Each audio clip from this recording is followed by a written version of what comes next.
Today I'm going to start reading the introduction from my book, Through a Glass Darkly, Daily Hope in Light of Eternity. And before I begin, I just want to let you know that the introduction does tell about a very sad time, but it also showed how I still found hope. And that's what the whole book is about finding hope in everyday things, whether hard or whether they are good things. And I just would like to put that warning out there before I start reading so that you'll be prepared. The prognosis is not good. No mother wants to hear a doctor say these words. My son's heart was only functioning at 10% capacity, his life hanging by a thread. When the doctor left, 29-year-old Stephen looked at me and said, Mom, how are we going to get through this? I told him I didn't know, but God would go with us every step. I hugged him and prayed for us. Stephen had faced many setbacks in his health. It broke my heart to see him suffer so much, and I wished I could do more for him. Sitting in the chair beside his hospital bed, I read aloud a couple of psalms and showed him my journal page. He reached over and grabbed my hand. I moved up close, hugged and kissed him again, and we prayed. That evening, he had what we at first thought was a panic attack. He began to have difficulty breathing and seemed to be slipping away. The nurse rushed in, hooked up oxygen, and told him to breathe slowly in and out.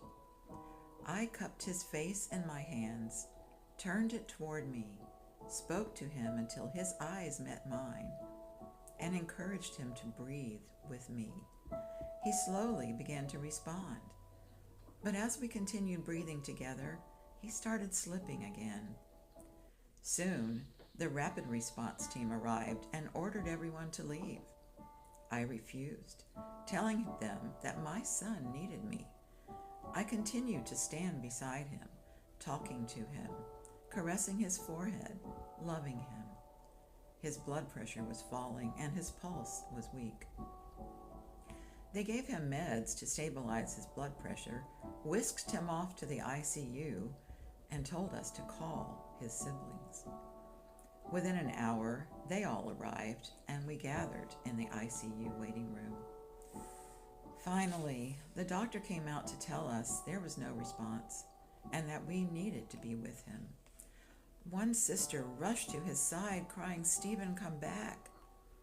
We all surrounded his bed and watched the monitor lines go straight as he breathed his last. Through tears, another sister began singing a lullaby she had sung to him as a baby, and others joined in. Then we sang a song my husband sang to him at night when he was young. Two pastor friends came to the hospital to offer support, and both prayed for us.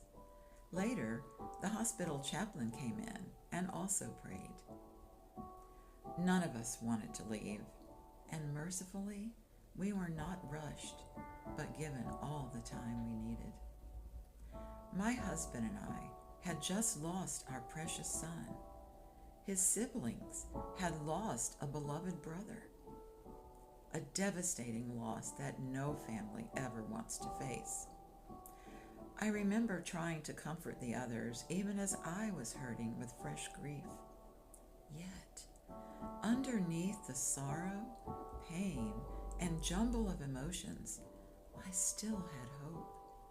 Not wishful thinking, but a sure and steadfast hope, a life-giving anchor for my soul. The scriptures show us that Jesus is the only source of real hope. He is the one I cling to when hope seems lost. I am convinced that hope based on anyone or anything else is false and will not hold up when the pressure comes. As you read my stories and poems, words from my son, and the many encouraging scriptures, I pray you will also embrace this life-giving hope. In the words of my son, whose passing I described above, may you too discover that the God of the Bible is not distant and cold. He is a God who weeps for his children. Are you in pain or tears? God is there with you, hurting and weeping at your side. Psalm 56:8 in the NLT says, "You keep track of all my sorrows. You have collected all my tears in your bottle. You have recorded each one in your book."